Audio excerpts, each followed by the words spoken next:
ನನ್ನ ಸ್ನೇಹಿತರೆ, ನಮ್ಮ ಚಾನಲಲ್ಲಿ ಇವತ್ತು ಮದುವೆ ಆಗೋದಕ್ಕೆ ಒಬ್ಬ ಗಂಡು ಹೊಟವನ್ನು ತಿಳಿಸಿಕೊಡಿ ಅಂತ. ಸೊ ಅಕ್ಷತಾ ಅಂತ ಒಬ್ಬರು ಪ್ರೊಫೈಲ್ ಕಳಿಸಿರೋದು. ಆನ್ಲೈನಲ್ಲಿ ಯಾಕೆ ಹೆಣ್ಮಕ್ಳು ಗಂಡನ ಹುಡುಕಾಟ ಮಾಡ್ತಿದ್ದಾರೆ ಅಂದರೆ ಅಲ್ಲಿ ಮ್ಯಾಚ್ ಆಗಲ್ಲ. ಯಾಕಂದರೆ ಇವಾಗ ನೋಡಿ, ಯಾರಾದರೂ ಬಂದಂಥ ಗಂಡುಗಳಿಗೆ ನಿನ್ನ ಆಸೆಗಳೇನಮ್ಮ, ಯಾವ ರೀತಿಯಲ್ಲಿ ಹುಡುಗ ಇರಬೇಕು ಅಂತ ಯಾರೂ ಕೇಳಲ್ಲ. ಇವ್ರು ಇಷ್ಟ ಆಗಿದ್ದರೋ ಇಲ್ವೋ ಅಷ್ಟೇ ಕೇಳ್ತಾರೆ. ಹಾಗಾಗಿ ಇದರಲ್ಲಿ ಎಲ್ಲ ರೀತಿಯ ಆಪ್ಷನ್ಗಳಿದೆ ಅಲ್ವಾ, ಅವರು ಅದಕ್ಕೆ ನಮಗೆ ಪ್ರೊಫೈಲಲ್ಲಿ ಕಳಿಸಿರೋದು. ಇವರ ಬೇಸಿಕ್ ಇನ್ಫಾರ್ಮೇಷನ್ ಏನು ನೋಡ್ಕೊಳ್ತಾ ಹೋಗೋಣ. ಹೆಸರು ಅಕ್ಷತಾ, ವಯಸ್ಸು 26 ವರ್ಷ. ಪ್ರಸ್ತುತ ನಾನು ಸಿಂಗಲ್ ಆಗಿದ್ದೇನೆ. ಒಬ್ಬ ಹುಡುಗನ ಜೊತೆ ಮದುವೆ ಆಗಿಬಿಟ್ಟು ಮಿಂಗಲ್ ಆಗುವಂಥ ಒಂದು ಆಸೆ ಕೂಡ ಇವರಿಗೆ ಆಗಿದೆ ಅಂತ ಹೇಳಿದ್ದಾರೆ ಸ್ನೇಹಿತರೆ. ಸೊ ಬಟ್ ಹುಡುಗ ಬಂದುಬಿಟ್ಟು ಒಂದು ಬಡವಾಗಿರಬೇಕಂತೆ, ಇಲ್ಲಾಂದರೆ ರೈತ ಹುಡುಗ ಆಗಿರಬೇಕು ಅಂತ ಹೇಳಿರೋದು. ಈ ಒಂದು ಅಕ್ಷತಾ ಅವರಿಗೆ ಸ್ವಂತದಾಗಿರ್ತಕ್ಕಂಥ ಮನೆ ಇದೆ ಮತ್ತು ಸ್ವಲ್ಪ ಮಟ್ಟಿಗೆ ಆಸ್ತಿ ಕೂಡ ಇವರ ಹೆಸರಿಗೆ ಇದೆ. ಎಷ್ಟರ ಮಟ್ಟಿಗೆ ಇದೆ ಅಂದರೆ, ಒಂದು ಸಂಸಾರ ನಡೆಸಬೇಕು, ಒಂದು ಕುಟುಂಬ ಅಂದಮೇಲೆ ಇವರ ಗಂಡ ಮತ್ತು ಮಕ್ಕಳು ಯಾವ ರೀತಿಯಲ್ಲಿ ಸಂಸಾರ ನಡೆಸ್ಕೊಂಡು ಹೋಗಬೇಕು, ಎಷ್ಟೆಲ್ಲ ದುಡ್ಡು ಇರಬೇಕು, ಅದೆಲ್ಲನೂ ಕೂಡ ಇದೆ ಅಂತ ಹೇಳಿದ್ದಾರೆ. ಮತ್ತು ರಾಶಿ ಬಂದುಬಿಟ್ಟು ಮೇಷರಾಶಿ ಅಂತ ಹೇಳಿದ್ದಾರೆ. ಇವರ ಒಂದು ರಾಶಿಯಲ್ಲಿ, ಜಾತಿಯಲ್ಲಿ, ಹೆಸರಲ್ಲಿ ಏನು ಕೂಡ ಒಂದು ಚೂರು ಕೂಡ ತೊಂದರೆ ಇಲ್ಲ ಅಂತ ಕೂಡ ಹೇಳಿರೋದು. ಆ್ಯಂಡ್ ಇವರಿಗೆ ಹುಡುಗ ಈ ರೀತಿ ಇರಬೇಕು.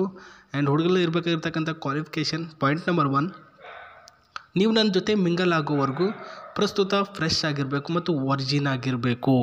ಈಗಿನ ಹುಡುಗರಿಗೆ ಇರಬೇಕಾಗಿರ್ತಕ್ಕಂಥ ಮೇನ್ ಪಾಯಿಂಟ್ ಇದು. ಅಂದರೆ ಇನ್ನೊಬ್ಬ ಹುಡುಗಿಯ ಜೊತೆ ಒಂದು ಸಂಬಂಧ ಬೆಳೆಸಿರಬಾರ್ದಂತೆ, ಫ್ರೆಂಡ್ಶಿಪ್ ಇರಬಾರ್ದಂತೆ, ಜೊತೆಗೆ ಅವ್ರ ಜೊತೆ ಯಾವುದೇ ರೀತಿಯಲ್ಲೂ ಕೂಡ ನೀವು ಮಲ್ಕೊಂಡಿರಬಾರ್ದು ಅಂತ ಹೇಳಿದ್ದಾರೆ ಸ್ನೇಹಿತರೆ. ಫ್ರೆಶ್ ಆಗಿರಬೇಕು ಅಂತ ಹೇಳಿರೋದು. ನಿಮ್ಮ ಮದುವೆ ಆಗುವ ವಯಸ್ಸಿನಲ್ಲಿ ಇರಬೇಕು. ಅಂದರೆ ನಿಮ್ಮ ವಯಸ್ಸು ಬಂದು 30 ವರ್ಷದ ಒಳಗಿನವರಾಗಿರಬೇಕು. ಅದೇ ಅಲ್ವ ವಯಸ್ಸಾಗುವಂಥ ಮದುವೆ ಆಗುವಂಥ ವಯಸ್ಸು. ಸೊ ಅಷ್ಟೇ ಇರಬೇಕು. ಸೊ ನಿಮ್ಮ ಆಸೆಯಂತೆ ನಾನು ಕೇಳ್ತೇನೆ, ಆದರೆ ಇದರ ಮಧ್ಯ ಯಾವುದೇ ರೀತಿಯಲ್ಲಿ ನನಗೆ ಮೋಸವನ್ನು ನೀವು ಮಾಡಬಾರ್ದು, ಜೊತೆಗೆ ಕೈ ಕೊಡಬಾರ್ದು ಅಂತ ಹೇಳಿರೋದು. ಇದು ಪಾಯಿಂಟೇಬಲ್. ಯಾವುದೇ ಹೆಣ್ಮಕ್ಳಾದರೂ ಅವ್ರಿಗೆ ಹೇಳುವಂತಹ ಮಾತೇ ಇದು, ಕೈ ಕೊಡಬೇಡಿ, ನಂಗೆ ಮೋಸ ಮಾಡಬೇಡಿ ಅಂತ. ಆದರೂ ಕೂಡ ಇವರು ಹೇಳಿದರು. ಸೊ ಬೇಗ gmail.comಗೆ ನಿಮ್ಮ ಹೆಸರು ನಂಬರ್ನ ಡೈರೆಕ್ಟಾಗಿ ಕಳಿಸಿ. ಅವರೇ ಖುದ್ದಾಗಿ ಎಲ್ಲ ಚೆಕ್ ಮಾಡಿಬಿಟ್ಟು ಅವರಿಗೆ ನೀವು ಇಷ್ಟ ಆಗಿದ್ರು ಇಲ್ವ ಅಂತ ರಿಪ್ಲೈ ಮೂಲಕ ತಿಳಿಸ್ತಾರೆ. ರಿಪ್ಲೈ ಮಾಡಿಲ್ವಾ, ತಲೆನೇ ಕೆಡಿಸ್ಕೊಬೇಡಿ, ಬಿಟ್ಟಾಕಿ. ಸೊ ಪ್ರಯತ್ನ ಪಡೋಣ, ಯಾರಾದರೂ ಸಿಗ್ತಾರೆ. ಸೊ ಕಮೆಂಟ್ ಬಾಕ್ಸಲ್ಲಿ ಕೂಡ ತಿಳಿಸಿ.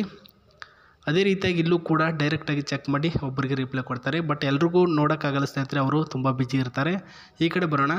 ಸೊ ಪ್ರಸ್ತುತ ಈ ಒಂದು ಬೊಲೆರೋ ಬ್ಲ್ಯಾಕ್ ಕಲರಲ್ಲಿ ಕಾರು, ಒಂದು ಒಳ್ಳೆಯ ಮಾಡ್ರನ್ ಮತ್ತು ಟೈಗರ್ ರೀತಿಯಲ್ಲಿ ಅಷ್ಟೇ ಸ್ಮಾರ್ಟ್ ಆಗಿರ್ತಕ್ಕಂಥ ಒಂದು ಬೊಲೆರೋ ಕಾರು ಕೂಡ ನೋಡ್ಕೊಳ್ಬೋದು ಸ್ನೇಹಿತರೆ.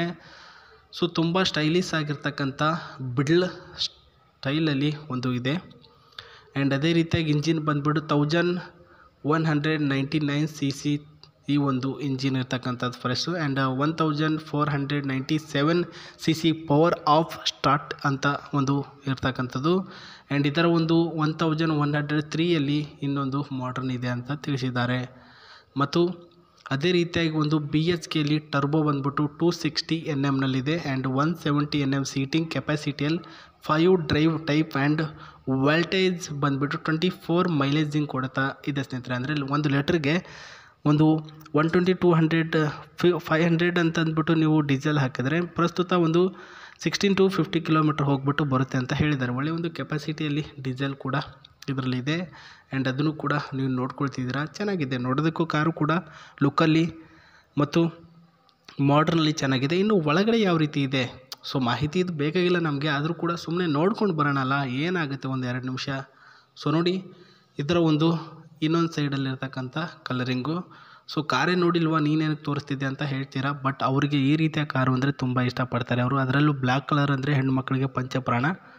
ಹಾಗಾಗಿನೇ ಅವರು ನನಗೆ ಬ್ಲ್ಯಾಕ್ ಕಲರಲ್ಲಿ ಕಾರು ಏನಿದೆ, ನನಗೆ ಕನಸಿನ ಕಾರು, ಅದನ್ನು ನನ್ನ ಮದುವೆ ಆಗುವಂಥ ಹುಡುಗನಿಗೆ ತೋರಿಸಿ ಅಂತ ಹೇಳಿರೋದು. ಆ್ಯಂಡ್ ಇದು ಬಂದುಬಿಟ್ಟು AC ಆ್ಯಕ್ಟಿವ್ ಆಗಿರ್ತಕ್ಕಂಥ ಬೊಲೆರೋ ಕಾರು.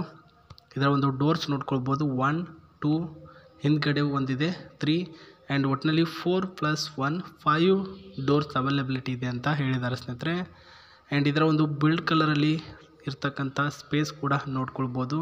ಆ್ಯಂಡ್ ಗ್ಲಾಸು ಕೂಡ ಪ್ಯೂರ್ ಆಗಿರ್ತಕ್ಕಂಥ ಒಂದು ಬ್ಲ್ಯಾಕ್ ಕಲರಲ್ಲಿ ಗ್ಲಾಸ್ ಕೂಡ ಇದರಲ್ಲಿ ಆ್ಯಡ್ ಮಾಡಿದ್ದಾರೆ. ಮತ್ತು ಆಕ್ಸಿಡೆಂಟ್ ಫ್ರೀ ವೆಹಿಕಲ್ ಅಂತ ಏನು ಕರಿತೀವಿ, ಇದರಲ್ಲಿ ಆಕ್ಸಿಡೆಂಟ್ ಫ್ರೀ ಆಗಿರ್ತಕ್ಕಂಥ ವೆಹಿಕಲ್ ಇದೆ ಸ್ನೇಹಿತರೆ. ಯಾರಾದರೂ ಆಟೋಮೆಟಿಕಲಿ ಗೊತ್ತಿಲ್ಲದಿರೋ ಬಂದುಬಿಟ್ಟು ಅಟ್ಯಾಕ್ ಮಾಡಿದ್ರೆ, ಆ್ಯಂಡ್ ಯಾರಿಗಾದರೂ ಒಂದು ಸ್ಕ್ರ್ಯಾಚ್ ಆದರೆ ಅದು ಏರ್ ಬ್ಯಾಗ್ ಬಂದುಬಿಟ್ಟು ಎದೆಗೆ ಬಂದುಬಿಟ್ಟು ಆಟೋಮೆಟಿಕ್ಕಾಗಿ ತಾಕತ್ತೆ. ಇಬ್ಬರಿಗೂ ಕೂಡ ಅಪಾಯ ಏನೂ ಆಗೋಲ್ಲ. ಫ್ರೆಶ್ ಆ್ಯಂಡ್ ಇಬ್ಬರು ಕೂಡ ಚೆನ್ನಾಗಿರ್ತೀರ. ಇನ್ನು ಕೊನೆಯದಾಗಿ ಹೇಳುವುದಿಷ್ಟೇ, ಸೊ ನಿಮ್ಮ ಪ್ರಯತ್ನ ಬಿಡಬೇಡಿ, ನಿಮಗೂ ಮದುವೆ ಆಗುತ್ತೆ, ಒಳ್ಳೆಯ ಹುಡುಗ ಸಿಗ್ತಾನೆ ಅಂತ ಹೇಳ್ತಾ ಮತ್ತೆ